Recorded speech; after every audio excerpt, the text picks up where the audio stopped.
Hello and welcome to the baby blog with me and Danny, who this week demanded that he dress up in his cow outfit, and he looks very fetching, as you can see. I've also made sure that for this blog he's awake, because before people have mentioned he's always asleep, so and he's just thrown up. So this is what you get when he's awake. He'll generally throw up on you. But yeah, apart from that, Danny's okay. He's 16 pounds and 1 ounce at the 14-week mark, which puts him in the 85th percentile, which means that in a lineup, on average of 100 babies, 85 babies will be smaller than him. And we assume that the other 14% of babies are probably just fat, because Danny is very, very svelte, very tall and powerful. I think most of this is muscle, does a lot of weights. So yeah, he's a strong baby. And yeah, he's a lot more active, as you can see. He's a lot more human-like, I suppose you could say. So it's a lot more fun to be around. We get a lot more out of him, a lot more noises, a lot more movement. Still in a lot of pain with his teeth, so that's been a bit of a bother recently. And you've just been sick again, haven't you? This is what we have to put up with, isn't it? A lot of yak. Last week, I spent he actually went away for a week with Natalie up to one of her his grandparent, and that was a bit weird. Well, actually, it was good because I got a lot of sleep, so I feel a lot more refreshed this week. And but it was weird having them away because I felt a bit lonely, but a little bit bored as well.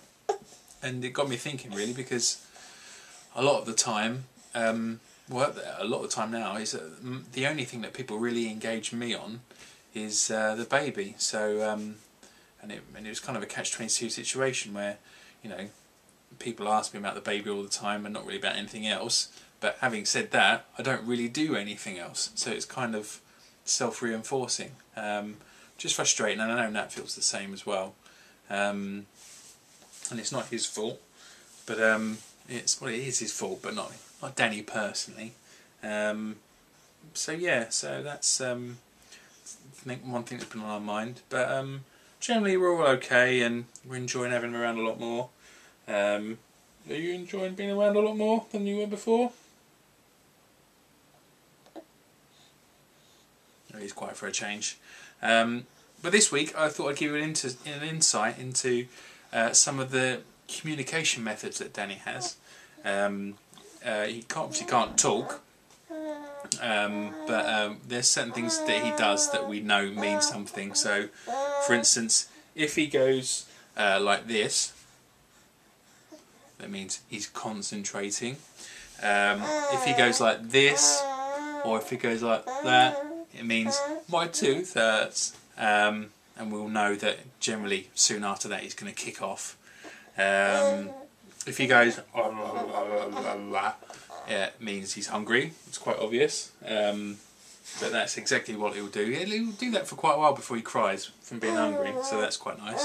It's got an early warning system. If he goes bright red and just stops, he's either passing wind or he's having a dump. And it's quite funny because he just goes silent. If he goes obviously he's upset. If he goes he's quite upset. And if he goes then he's really upset, and that's also quite funny to watch. If he goes, means he's excited, doesn't really quite know what's happening to him. Generally when I kind of throw him up in the air or kind of, you know, cradle him quite quickly. Come on, you. And the last one is which is quite funny, is that he'll smile a lot, but sometimes when certain people look at him, he'll kind of go like that, which means he's flattered. So there we have it, a guide to communicate with Danny, or the way that Danny communicates with us. You've lost interest now, haven't you? You've completely lost interest. So that's the baby blog for week 14. So we'll catch you next time. Ta-ta! You want to say goodbye?